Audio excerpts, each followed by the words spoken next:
Chegou o momento de nós ouvirmos a voz de Deus.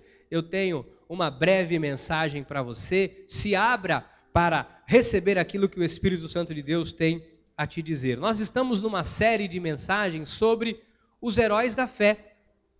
Pastor, o que são os heróis da fé? Quem são os heróis da fé? São homens e mulheres que por meio da fé viram o sobrenatural de Deus acontecer em suas vidas. Homens e mulheres que por meio da fé desafiaram situações e viram a glória de Deus em suas vidas. Você e eu somos os heróis da fé do século 21. Nós temos que desafiar situações, os gigantes que vêm contra as nossas vidas, e nós veremos a vitória em nome de Jesus.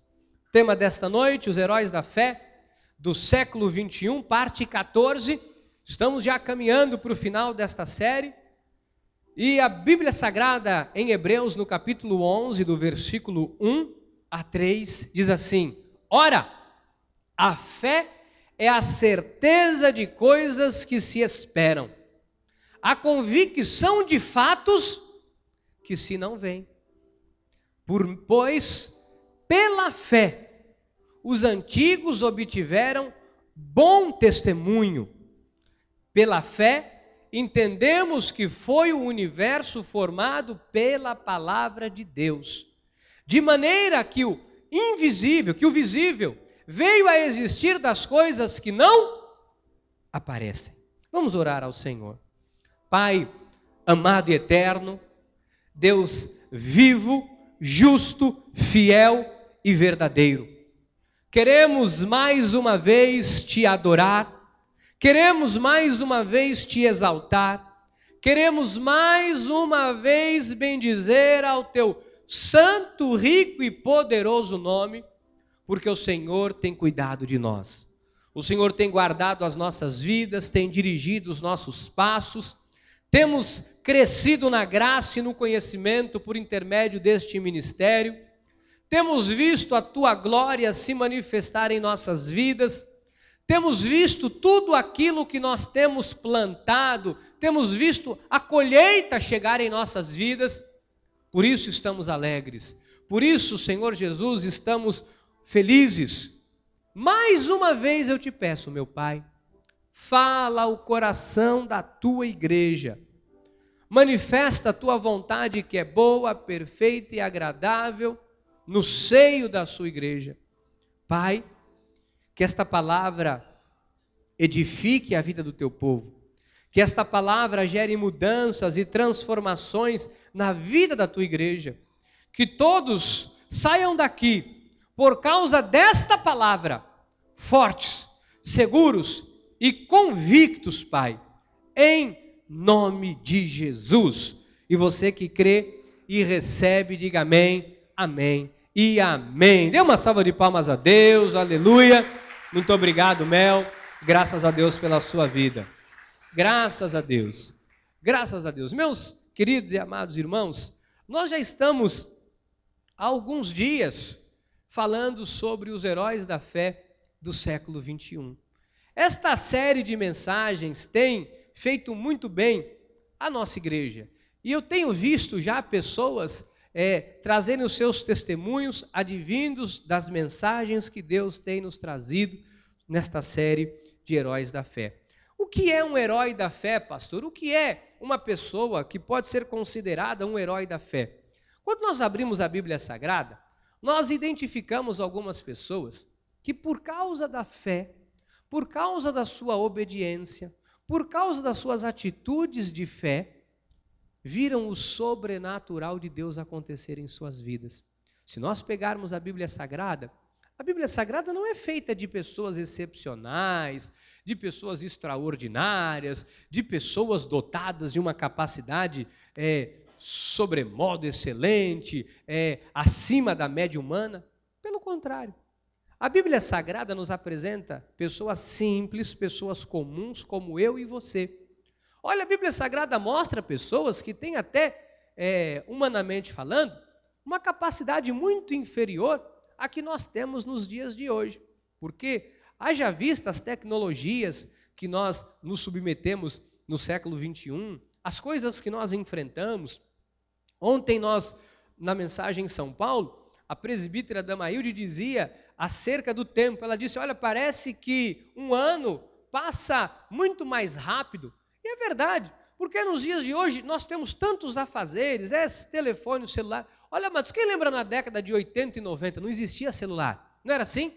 Se o marido saía de casa para ir no mercado, para comprar alguma coisa, e se você se esquecia de pedir ali, colocar na lista alguma coisinha ou vice-versa, a esposa ia no mercado, não tinha como você ligar para a esposa e dizer, olha, traz o macarrão também, traz o açúcar, acabou o óleo.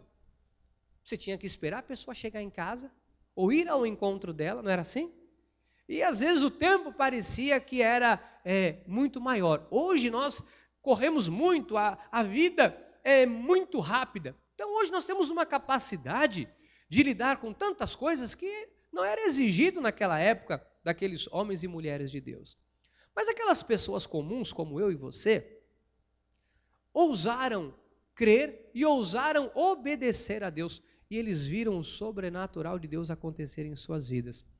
Sabe, amados, a obra de Deus tem que ser vivida pela fé. O novo pacto, a nova aliança, tem que ser vivido por fé. Nós temos que entender e abrir a nossa mente, os nossos pensamentos para entender toda esta questão espiritual, todo este universo espiritual que está à nossa volta. Se nós lermos novamente, volta para mim, por favor, Hebreus 11, versículo 1, diz que a fé é a certeza de coisas que se esperam, a convicção de fatos que não se veem. Então, nós temos uma convicção, nós temos uma certeza produzida pela fé que situações, coisas, milagres vão acontecer na minha e na sua vida. Agora, eu tenho dito aqui, pastor, aonde eu devo apoiar a minha fé? Na palavra. Deixa eu te explicar isso. Porque algumas pessoas dizem, não, porque eu tenho fé, eu tenho fé. Amados, até o ateu tem fé. Sabia que o ateu também é uma pessoa de fé?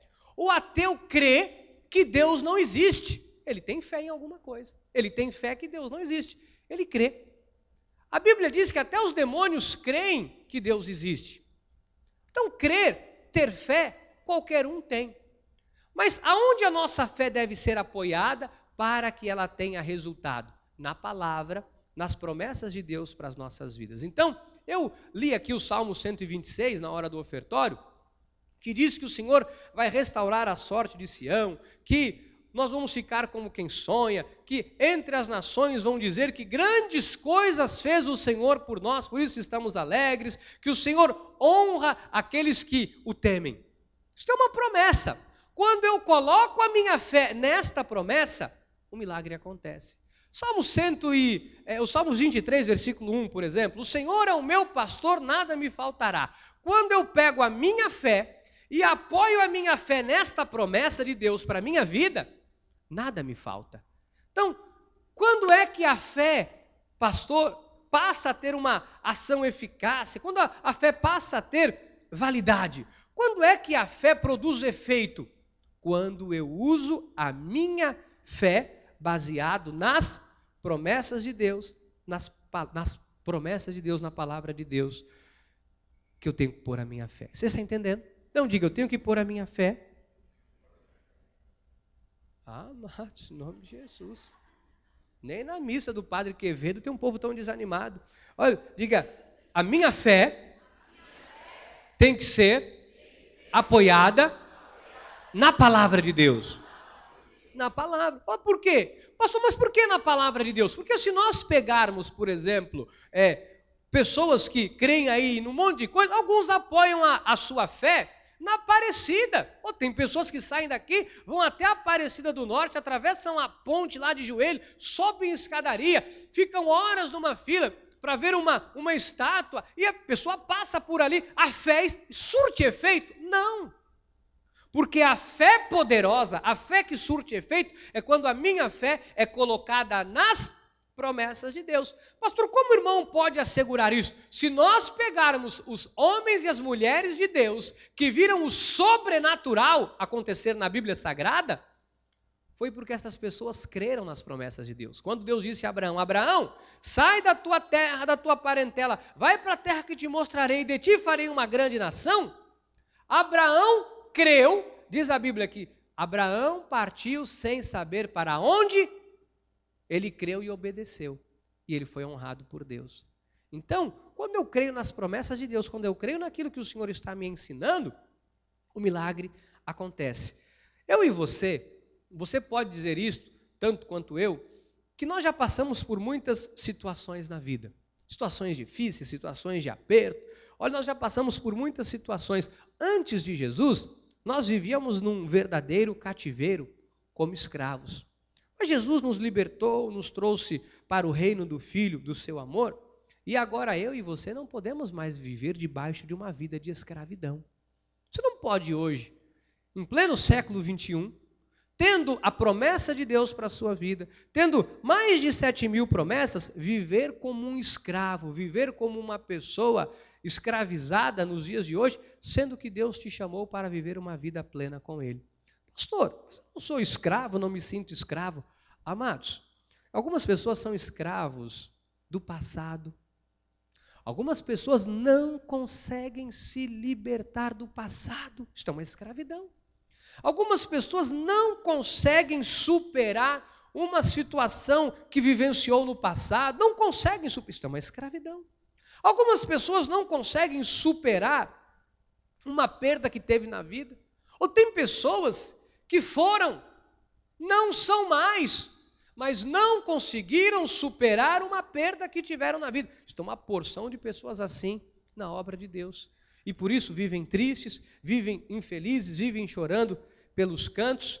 Amados, mas acima de tudo, eu gostaria que você começasse a compreender o que ocorreu na vida dos heróis da fé.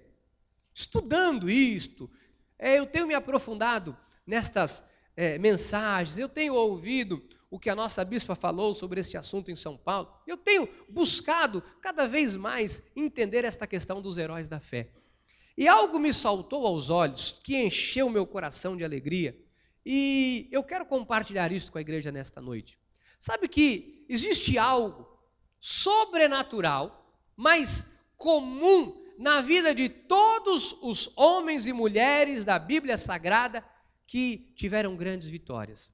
Eu quero que você compreenda isso, porque eu comecei a mapear esta questão e comecei a trazer isso para os dias de hoje, para o século 21, para as nossas vidas. Eu trouxe para a minha vida, para a vida de irmãos da igreja, e eu consegui perceber na Bíblia Sagrada que existe uma coisa que aconteceu e continua acontecendo na vida de todos nós.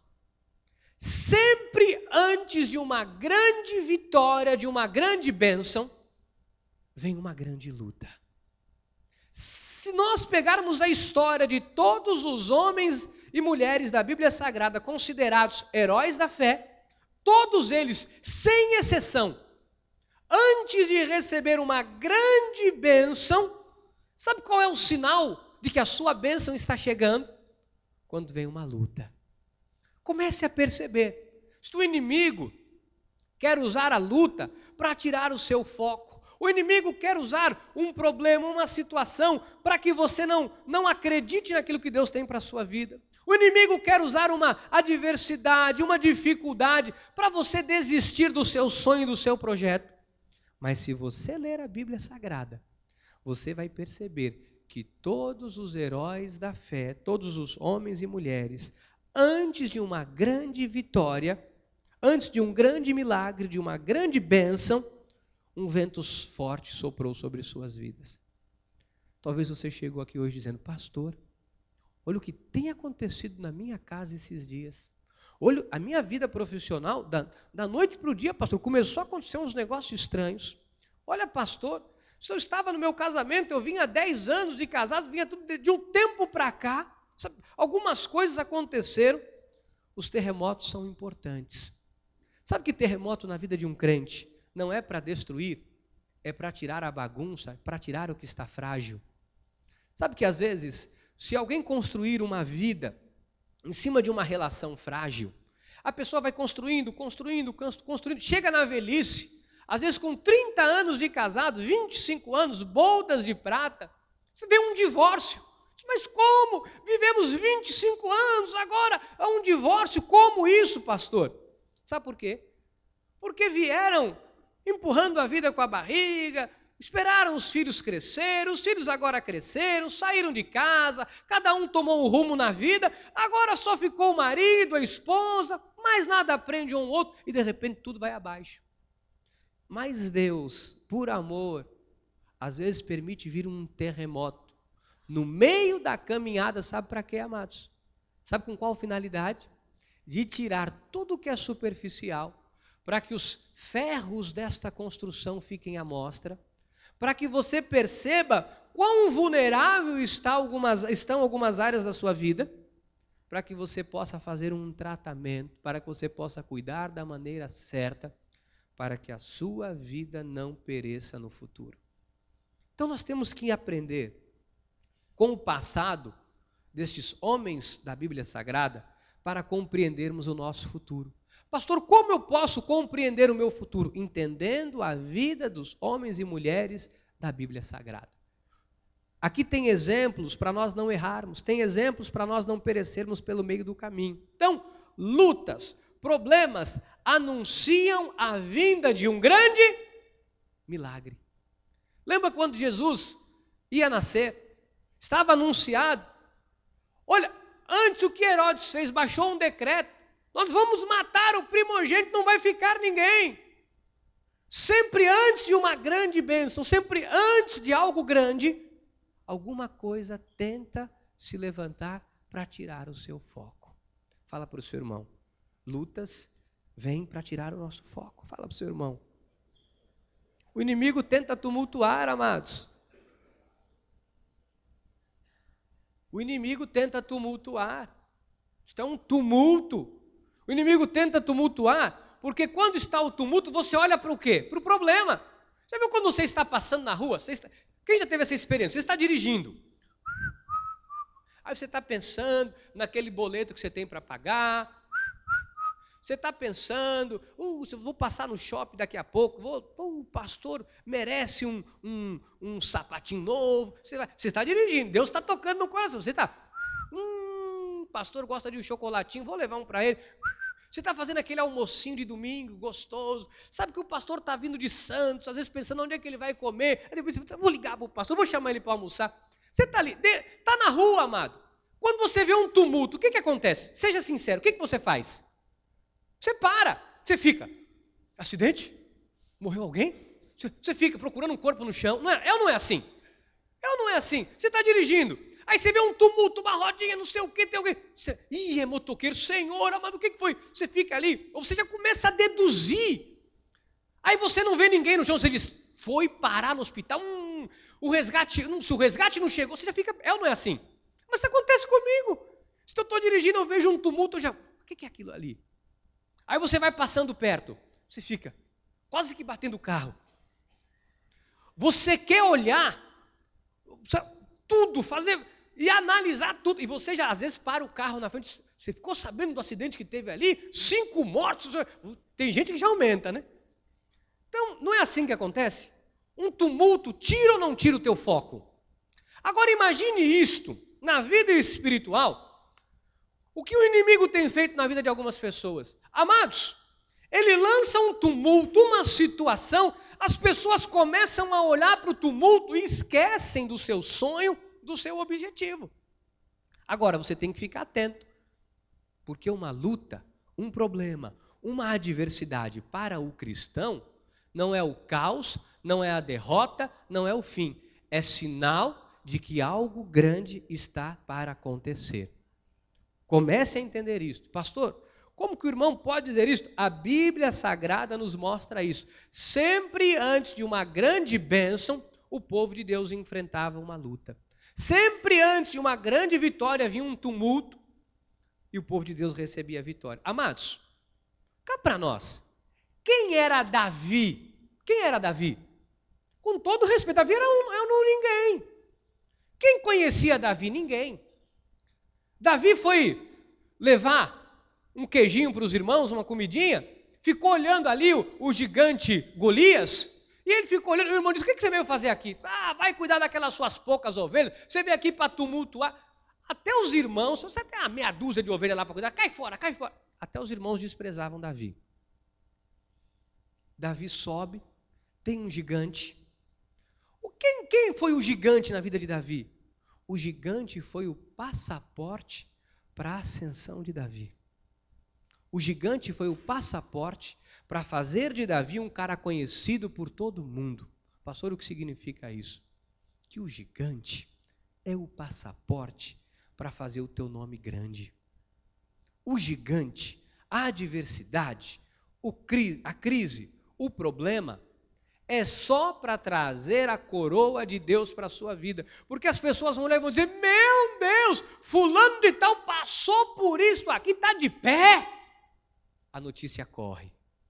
A notícia corre. Ninguém se consagra campeão sem lutar.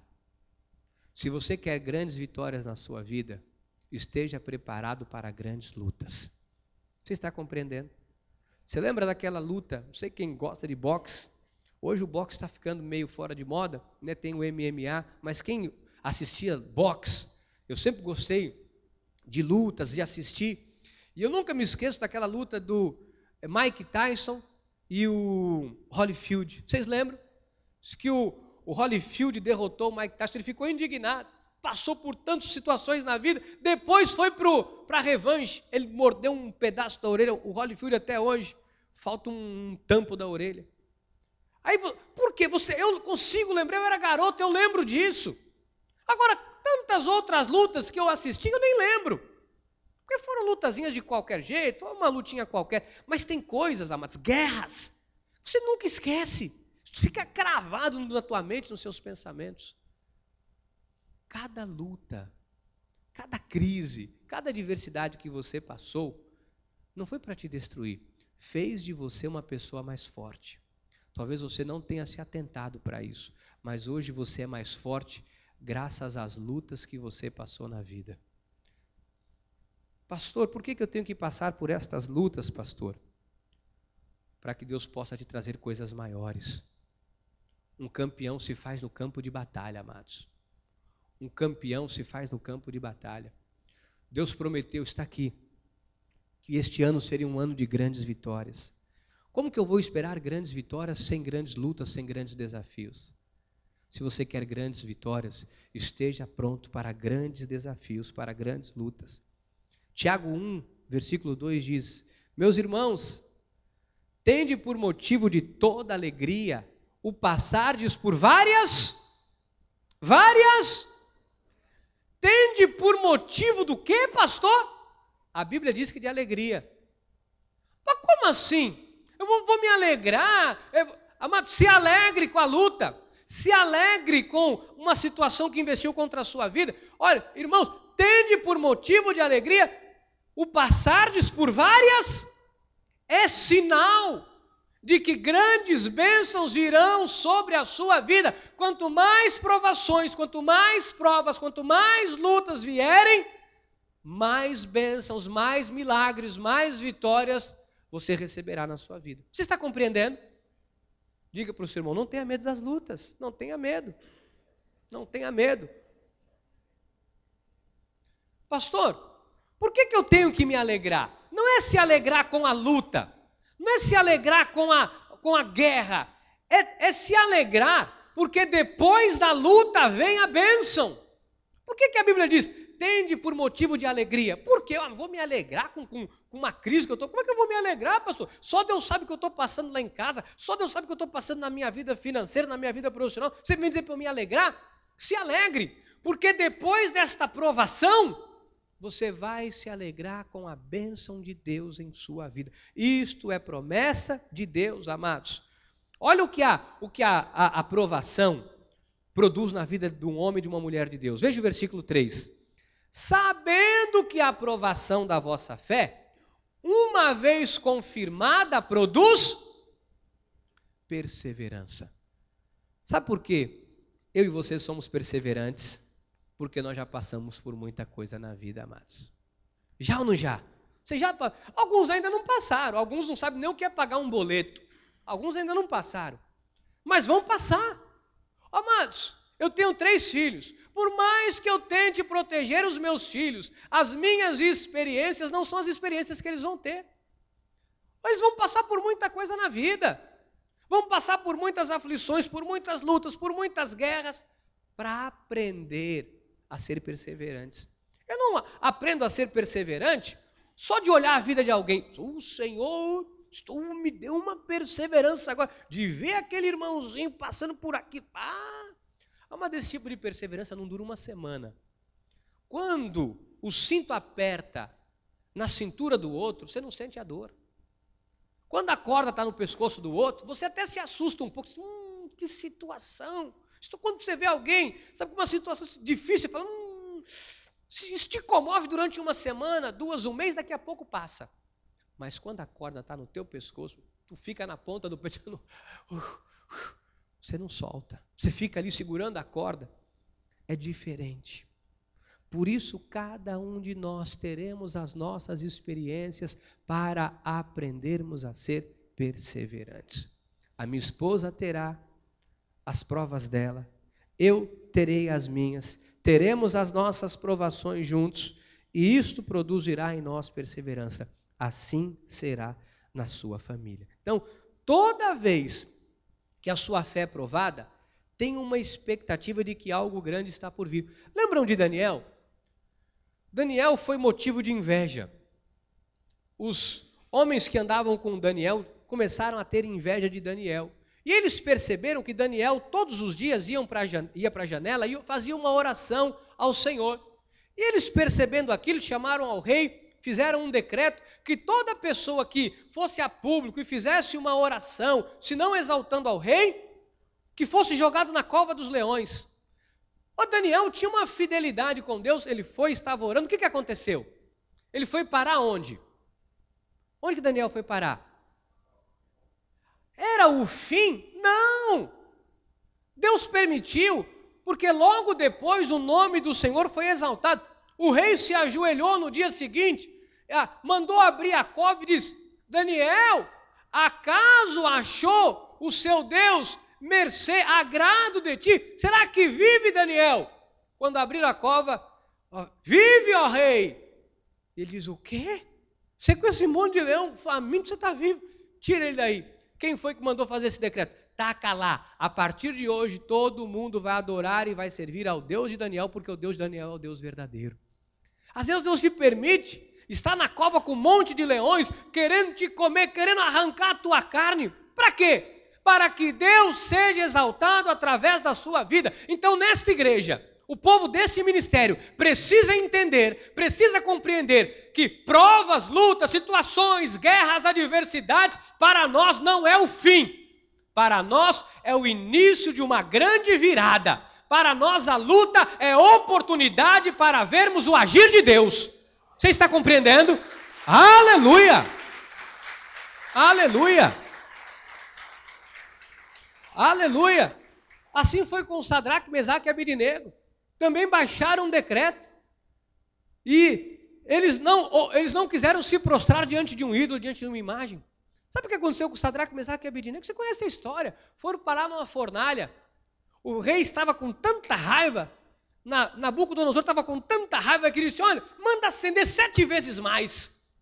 Os homens que jogaram Sadraque, Mesaque e Abednego na fornalha, só de encostar para jogar foram queimados. Sadraque, Mesaque e Abednego estavam dentro de uma fornalha e de repente eles começaram a olhar e disseram, não foram 3 que nós jogamos ali? Todo mundo disse, foram 3. Pois é, tem 4 pessoas lá dentro e o quarto tem a semelhança de um Deus. Eu quero te dizer o seguinte, quando você estiver na fornalha, quem olhar para você vai ver Deus do teu lado, te livrando. Meu irmão, pode estar acesa 7 vezes, 10 vezes, porque tem gente que tem raiva de nós. Sabe que tem gente que tem raiva da tua vida? Tem gente que tem inveja do teu sucesso. Tem gente que tem raiva da tua família. Abre o teu olho, tem gente que não suporta a tua felicidade. Às vezes está do lado, come no prato, não suporta, amado. Tem gente que não suporta ver você feliz e a sua família feliz. Eu já passei por isso. Você não tem noção de como a minha família já foi alvo de inveja. Vocês já tentaram vasculhar a minha vida, vasculhar a minha casa, já tentaram pegar meu CPF para ver se eu estou devendo em banco. Mas pegue meu CPF, pega a conta do banco. Graças a Deus, eu tenho uma vida limpa. Pastor, eu já, mas se fosse uns tempos atrás, estava no SPC, no Serasa, na Quitanda, no tudo quanto é lugar. Até onde estava em todo lugar. Eu já passei por situações. Estava até aonde, pastora? Até a tia do Avon, disse a pastora. Até a tia do Avon eu devia. Até a tia do Avon, pastora, pelo amor de Deus. Não pague ninguém, mas pague a tia do Avon, pelo amor de Deus, que a tia do Avon precisa comprar leite. Mas era difícil. As pessoas já foram perguntar para minha esposa, mas é verdade, teu marido é assim mesmo? Em casa ele não te dá soco, chute, não? Em casa ele não fala palavrão? De vez em quando ele não fica nervoso e xinga uns 4, 5 palavrões? Amado, tem minha família aqui na igreja, tem minha sogra que convive dentro da minha casa. Pergunte para ela. Você acha que minha sogra estaria aqui? Minha cunhada estaria aqui? Me conhecem. Não, mas será? Mas teu marido é assim. Tentaram investigar, mas o que é isso? Mas por quê? As pessoas não acreditam, não suportam a felicidade. Amados, situações difíceis nós passamos, lutas toda a família enfrenta, dificuldade todo o lar passa, às vezes problemas conjugais as famílias atravessam, mas eu vou lhe dizer uma coisa, tudo isso vai cooperar para o teu bem, não é para o teu fim, não é para o fim da tua vida profissional, financeira, familiar, não é, a luta vai vir para coroar a honra de Deus na sua vida. Antes do milagre, vem sempre uma luta. Antes do milagre, antes da bênção, sempre vem uma adversidade. Preste atenção nisso. Você está prestes para receber uma bênção, meu irmão. Você que está enfrentando um gigante aí, que só você e Deus sabe, é porque uma bênção está preparada. Breve está o momento. Eu quero caminhar para esses minutos finais, te mostrando isso na Bíblia. Porque às vezes nós questionamos, mas por que eu estou passando isso? Por quê? Eu queria hoje falar da vida de um herói da fé chamado José.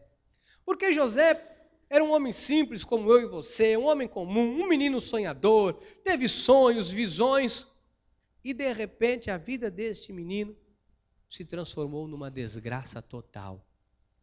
Tudo parecia o fim. Nós conhecemos o final da história, mas eu queria te explicar algumas coisas importantes nesses minutos finais do culto. Em Hebreus 11, versículo 22, diz assim: pela fé José, próximo do seu fim, fez menção do êxodo dos filhos de Israel, bem como deu ordens quanto aos seus próprios ossos. Olha só, José já havia se tornado um grande homem, uma ascensão extraordinária, era o governador do Egito, era um homem maior do que Faraó, porque Faraó lhe deu autoridade, porque sabia do governo que ele tinha, do poder que ele tinha, e no fim da vida, José profetiza, porque ele tinha uma promessa para a vida dele, para a vida de José e da família dele, porque ele vem da linhagem de Abraão, ele era filho de Jacó, que era filho de Isaac, que era pai, que era filho de Abraão.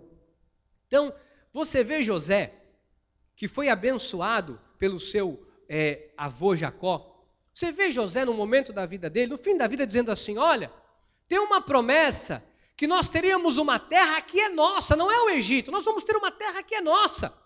E quando eu morrer, como Deus prometeu à minha família que nós teríamos uma terra, vocês vão pegar os meus ossos e vocês vão levar para enterrar nesta terra junto com meus pais. Ele já deixou uma ordem sobre os ossos dele. E vamos conhecer um pouquinho mais da história dele. José, na idade de 13 e 14 anos, morava com o pai, com a família, e ele tinha sonhos proféticos. E ele teve vários sonhos proféticos, e isto começou a gerar um certo sentimento ruim no coração dos seus irmãos. Olha Gênesis 49, versículo 22 a 24. José é um ramo frutífero. Ramo frutífero junto à fonte. Seus galhos se estendem sobre o muro. Os flecheiros Os flecheiros lhe dão amargura, atiram contra ele e o aborrecem. O seu arco, porém, permanece firme, e os seus braços são feitos ativos pelas mãos do poderoso de Jacó. Sim, pelo pastor e pela pedra de Israel. Olha só, o que está dizendo aqui, amados? José foi motivo de flechas, José foi motivo de acusações, José foi motivo de situações terríveis, mas ele nunca abandonou a promessa de Deus para a sua vida. Sabe que ele tinha uma promessa. Lembra que ele havia tido um sonho, e neste sonho Deus faria dele uma pessoa grande. Sempre que José passava por uma adversidade, José se lembrava da promessa de Deus para a sua vida.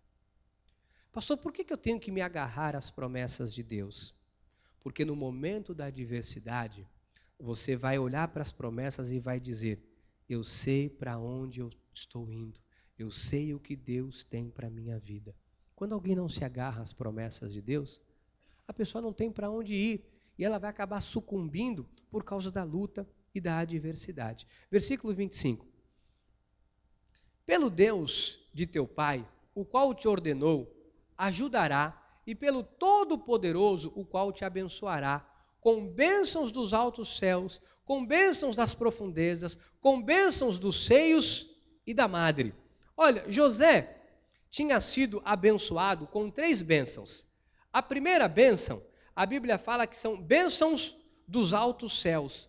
Pastor, o que são bênçãos dos altos céus? São bênçãos espirituais. Nós já fomos abençoados com todas as sortes de bênçãos nas regiões celestiais. Diz também bênçãos das profundezas. São bênçãos materiais, bênçãos financeiras, tesouros escondidos. E ele também foi abençoado com bênçãos dos seios e da madre. São bênçãos total de saúde e em todas as áreas das nossas vidas. Você é um abençoado. Diga, eu sou abençoado. José era abençoado. Você é um abençoado. Salmo 105, versículo 17. Adiante deles enviou um homem, José, vendido como escravo. Perceba que José não era escravo. José foi vendido como escravo. Você conhece a história? Os irmãos de José venderam ele como escravo para o Egito, e ele foi parar no Egito, e ele não era escravo, ele foi vendido como escravo. Sinceramente, vendo isto aqui, não parece que José estava vivendo o pior da vida dele? Sabe que o pior da vida de José foi o melhor? Sabe que ter sido vendido como escravo foi um plano de Deus, um propósito de Deus para a vida dele? Às vezes nós olhamos a vida de José e falamos, mas esse homem passou por cada coisa. Às vezes Deus permite algumas coisas na sua vida, é para que lá na frente você e a sua família seja beneficiada. Sabe que Deus permite algumas coisas acontecerem na sua vida? Deus te envia na frente. Pastor, por que comigo? Por que eu estou passando por esta situação que eu estou passando? Por que logo comigo? Porque lá em casa, só eu que sou temente a Deus, lá em casa eu sempre fui correto. Ou, pastor, tem gente lá em casa que não quer saber de nada. Por que só comigo? Porque Deus te enviou adiante da tua família. Deus te enviou na frente com um propósito. Porque depois Deus, através da sua vida, vai alcançar a tua bênção, vai alcançar a tua família. Sabe por que nós passamos por algumas coisas? Tem um propósito de Deus. Pastor, por que só comigo lá em casa? Meu irmão, minha irmã, é porque tem um propósito de Deus para a sua vida. Às vezes tem uma pessoa que está do teu lado, você fala, mas por quê? O fulano está bem, ciclano está bem, mas eu não estou bem. Por que eu não estou bem? Tem um propósito de Deus para a sua vida. Você está compreendendo? Fala para o teu irmão, fala, tem um propósito de Deus para a sua vida. Olha só. Salmo 105, 18 e 19. Cujos pés apertaram com grilhões e a quem puseram em ferros. Olha a situação dele.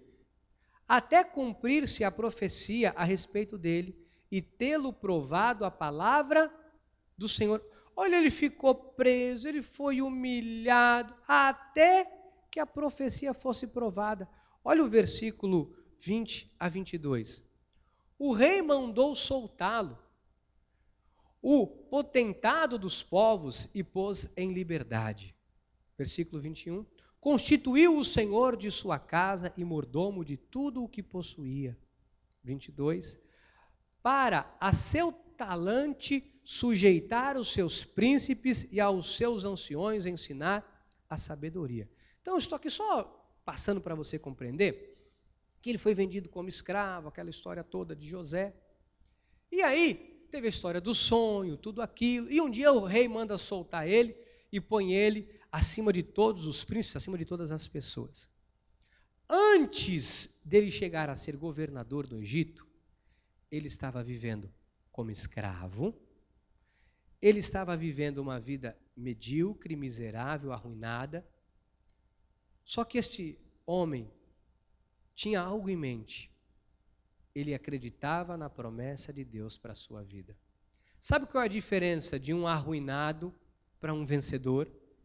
Porque você pode até estar vivendo hoje como escravo, mas se tu tens uma mente de vencedor, você está crendo na promessa, você vai ver a virada na sua vida. Agora, aquele que é derrotado, ele não olha para a promessa, ele só olha para a situação. Por que a Bíblia diz que não devemos viver por vistas, e sim por fé? O que é viver por fé? É viver acreditando nas promessas de Deus. Há um futuro melhor reservado para você. Há algo melhor reservado para nós. Amados, você acha que nós estamos aqui, dia após dia, ouvindo Deus, trazendo os nossos dízimos, trazendo as nossas ofertas, abençoando a obra de Deus, servindo a Deus, e vai acabar, sabe, nós vamos acabar na pior, sabe, é lá na glória, aqui é pancada na cabeça. Você acha que é isso? Isso não é a vida que Deus tem para mim e para você. Há uma promessa de Deus que você e sua casa servirá ao Senhor. Há uma promessa de Deus para a sua vida que os seus filhos serão geração bendita nesta terra. Há uma promessa de Deus para a sua vida que a tua família será uma família feliz nesta terra. Há uma promessa de Deus para a sua vida que você comerá o melhor desta terra. Há uma promessa de Deus para a sua vida que o Senhor é o teu pastor e que nada te faltará. Há uma promessa de Deus para a sua vida que o Senhor já te abençoou com todas as sortes de bênçãos. Há uma promessa de Deus para a sua vida que tu terás para emprestar e não tomarás emprestado. Há uma promessa de Deus para a sua vida que no lugar da vergonha, da afronta, tu terás dupla honra de Deus. Há promessas de Deus para a sua vida. E você não vai morrer até que você veja as promessas de Deus se cumprindo na sua vida. Talvez hoje você esteja como José, vivendo como escravo, talvez morando num buraco qualquer, uma vidinha de qualquer jeito, comendo o pão que o diabo amassou. Talvez tu estejas numa situação pior da que José estava. Mas eu posso lhe assegurar, este não é o teu fim. Você não vai morrer sem que antes você veja a glória, o Shekinah de Deus na sua vida. Acredite nisso. Acredite nisso. Acredite nisso. Olha, amado, Gênesis 37, 4 a 12 nós vamos ler. Vamos ler direto, 4 ao 12. Vendo, pois, seus pais e irmãos, que o pai o amava mais que a todos os seus outros filhos, o odiaram-no e já não lhe podiam falar pacificamente. Teve José um sonho e o relatou a seus irmãos. Por isso o odiaram ainda mais. Quando você conta um sonho seu, tem gente que te odeia. Vamos seguir. Pois lhes disse, rogo-vos, ouve este sonho que tive. Atávamos feixes no campo, e eis que o meu feixe se levantou e ficou em pé, e os vossos feixes o rodeavam e se inclinavam perante o meu. Então lhe disseram seus irmãos, reinarás com efeito sobre nós? E sobre nós dominarás realmente? E com isso tanto mais o odiavam por causa dos seus sonhos e de suas... Meu irmão, tem gente que não suporta ver ninguém sonhando. Senão eu vou ter uma melhoria de vida, eu vou fazer isso aqui. Tem gente que está um ódio, tem gente que tem uma inveja, tem um negócio com amargura. Versículo 9. Teve ainda outro sonho e referiu a seus irmãos, dizendo, sonhei também que o sol e a lua, 11 estrelas se inclinavam perante mim. Contando-lhe a seu pai e a seus irmãos, repreendeu-lhe o pai e lhe disse: que sonho é esse que tiveste? Acaso viremos eu e tua mãe e teus irmãos inclinar-nos perante ti em terra? Versículo 11. Seus irmãos lhe tinham ciúmes. O pai, no entanto, considerava o caso consigo mesmo. O pai apaziguou. E como foram os irmãos apacentar o rebanho do pai em Siquém? Olha, eles foram para Siquém. Pastor, o que significa a palavra Siquém? Siquém significa lugar de miséria, lugar de inveja, lugar de tumulto, de confusão e de ciúmes. Eles foram para Siquém. Ou seja, eles tinham no coração inveja, ciúmes, amargura. Versículo 13 a 14. Perguntou-lhe Israel a José: não apacentaram teus irmãos o rebanho em Siquém? Vem, enviar-te-ei a eles. Respondeu-lhe José: eis-me aqui. Versículo 14. Disse-lhe Israel: vai agora e vê se vão bem teus irmãos e o rebanho, e traze-me notícias. Assim o enviou do vale de Hebrom, e ele foi a Siquém. Hebrom é lugar de bênção, lugar de paz, lugar de segurança. E ele saiu do lugar de paz, de segurança, e foi parar justamente no lugar de confusão. Versículo 23. Mas logo que chegou José a seus irmãos, despiram-no da túnica talar de mangas compridas que trazia. E aí, você conhece a história, venderam ele como escravo, etc, etc. Eu não vou me alongar aqui. Só que este camarada foi parar da casa do pai na cisterna. Foi parar num lugar de desolação. E de lá, Deus colocou ele num lugar de destaque, num lugar de vencedor. Gênesis 50, versículo 20 e 21, narra isso. Lá na frente, depois de tudo, dos 7 anos de vacas gordas, as vacas magras, e a família de José foi parar no Egito, vós, na verdade, intentaste o mal contra mim, porém, Deus o tornou em bem, para fazer como vedes agora, que se conserve muita gente em vida. Versículo 21. Não temais, pois eu vos sustentarei a vós outros e a vossos filhos. Assim consolou e lhes falou ao coração. Aquele rapaz que foi vendido como escravo foi na frente para que o povo de Deus pudesse ter comida no futuro. Às vezes nós passamos por algumas diversidades para que lá na frente você e a sua família esteja melhor. Pensa comigo um pouquinho, eu queria que você pensasse um pouquinho. Porque Deus torna o mal em bem. Presta atenção no que eu vou dizer para encerrar o culto. Deus torna o mal em bem. Quantas coisas você já passou na vida, você já enfrentou dificuldade, e isto fez de você sempre uma pessoa melhor. Olha para a tua vida. Você já passou por cada luta lá atrás. Quando você saiu da luta, pensa comigo, o que aconteceu com você? Tem pessoas que estavam sem emprego, vivendo de favor, vivendo um caos, uma dificuldade. Não quero mais viver no pior momento da vida. Hoje, tem a sua casinha própria, hoje tem uma família. Algumas pessoas passaram por alguns problemas no casamento, bebida, às vezes situações adversas, brigas, às vezes até de brigas físicas, uma agressão física. E passaram por coisas terríveis na vida. E hoje o casamento é uma verdadeira bênção de Deus. Hoje o amor, a paz, a comunhão impera neste casamento. Quantas pessoas, às vezes, para fazer um curso, para cursar uma faculdade, para fazer uma escola, deixaram de comer, deixaram de se vestir bem, deixaram de passear, deixaram de comprar um presente. Quantas pessoas não chorou no Natal porque não tinha uma roupa nova para usar? Quantas pessoas não choraram no Ano Novo porque não tinha uma roupinha melhor para usar? E hoje, como está o seu guarda-roupa? Como está a sua vida? Amados, quantos pais que estão aqui hoje deixaram de comer bem, ou até não comeram, fingiram estar satisfeitos para dar alguma coisa para um filho, para não transparecer que estão passando dificuldade, às vezes tirou da própria boca, deu para um filho. Como está a sua vida hoje?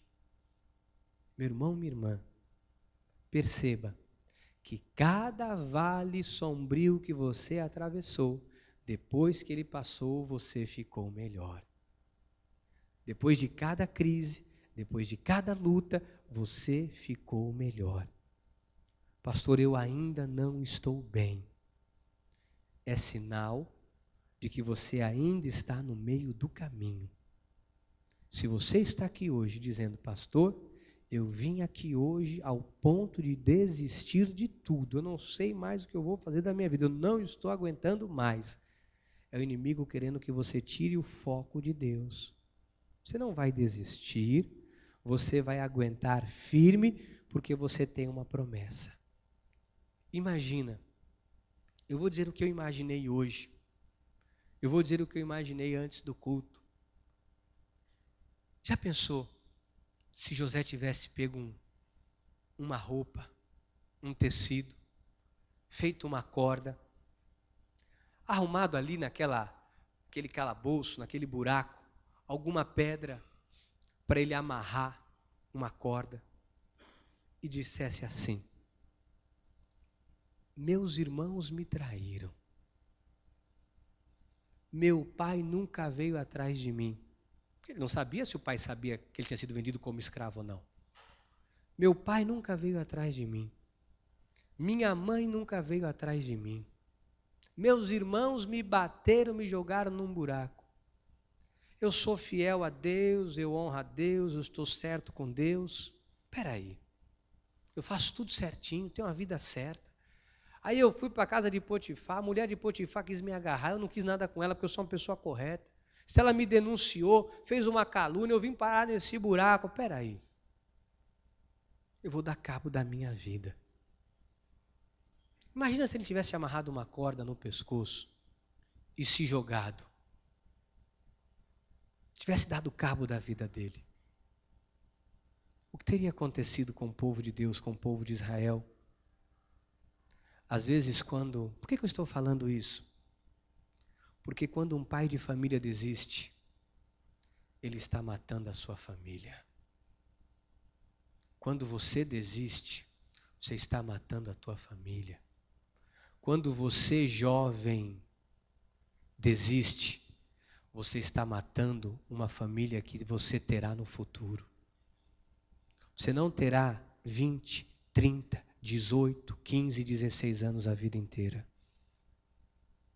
Se você hoje desprezar a promessa de Deus para a sua vida, você está matando o teu futuro. Porque lá na frente, a promessa vai se cumprir.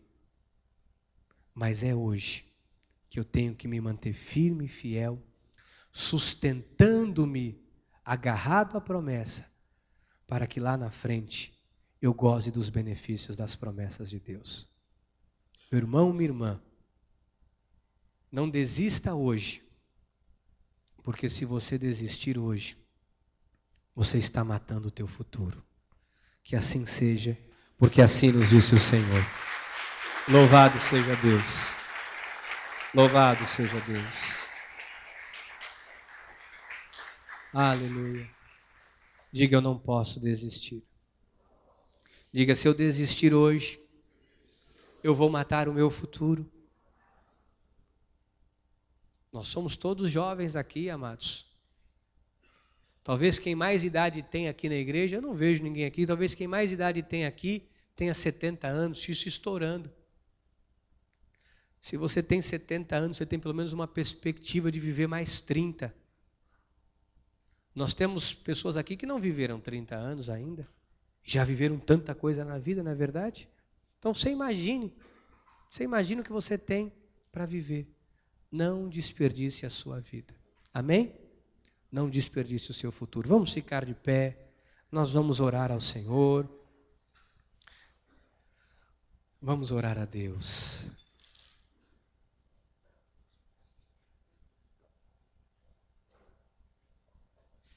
Pastora, vem orar pela igreja. Vem orar por nós. Ninguém aqui vai desistir do seu plano. Você não vai desistir do projeto de Deus para a sua vida. Vamos orar. Amém. Senhor Jesus, Deus, maravilhoso, Deus tremendo, nós te agradecemos, Pai, pela palavra desta noite, Jesus. Pela vida do pastor, Senhor, que sensível à tua voz, Jesus, tem nos trazido conhecimento, Jesus, para esses dias que, para muitos de nós, têm sido dias maus, dias difíceis, Senhor, mas graças a Ti, nós temos este refúgio, este altar, do qual nós temos recebido alimento farto, Senhor. E nós te agradecemos, Pai, porque este alimento, Deus, tem nos feito confiar em Ti, confiar nas Tuas promessas, olhar, Senhor, não para aquilo que tem se levantado, não para as dificuldades, Jesus, não para uma saúde debilitada, Senhor, não para uma situação dentro da nossa família, mas esta palavra, Jesus, tem nos feito olhar para Ti, tem nos feito olhar, Senhor, para a Tua promessa, Jesus. E esta palavra tem nos fortalecido, Deus, tem nos dado, Jesus, coragem para que ninguém desista, Senhor. Para que nenhum de nós, Senhor, volte atrás. Para que nenhum de nós, Senhor, caia no meio do caminho e fique ali prostrado, Senhor. Nós queremos, Deus, preservar aquilo que o Senhor prometeu, Jesus. E nós não vamos desistir, Senhor, matando aquilo que o Senhor preparou para nós no nosso futuro, Jesus. Nós vamos manter firme a nossa confissão, Senhor. Custe o que custar, Jesus. Independente do que se levante, do que nos digam, Senhor. Independente do que aconteça amanhã, depois de amanhã, Senhor. Independente se nós recebermos uma ligação, uma carta, Deus, nós ficamos com a palavra desta noite, nós ficamos com a Tua promessa, Senhor, e nós sabemos, Pai, que assim como aconteceu com José, Senhor, acontecerá na vida daquele que crer, daquele que permanecer firme, Jesus. E por isso, Pai, nós permaneceremos firmes, inabaláveis, Jesus. O Teu nome, Senhor, será honrado através das nossas vidas, Jesus. Através daquilo que o Senhor fará no nosso meio, Jesus. O Teu nome será conhecido pelos testemunhos que sairão daqui, Jesus. Nós nos colocamos, Pai, inteiramente nas Tuas mãos, confiando no Teu amor absoluto pelas nossas vidas, Jesus.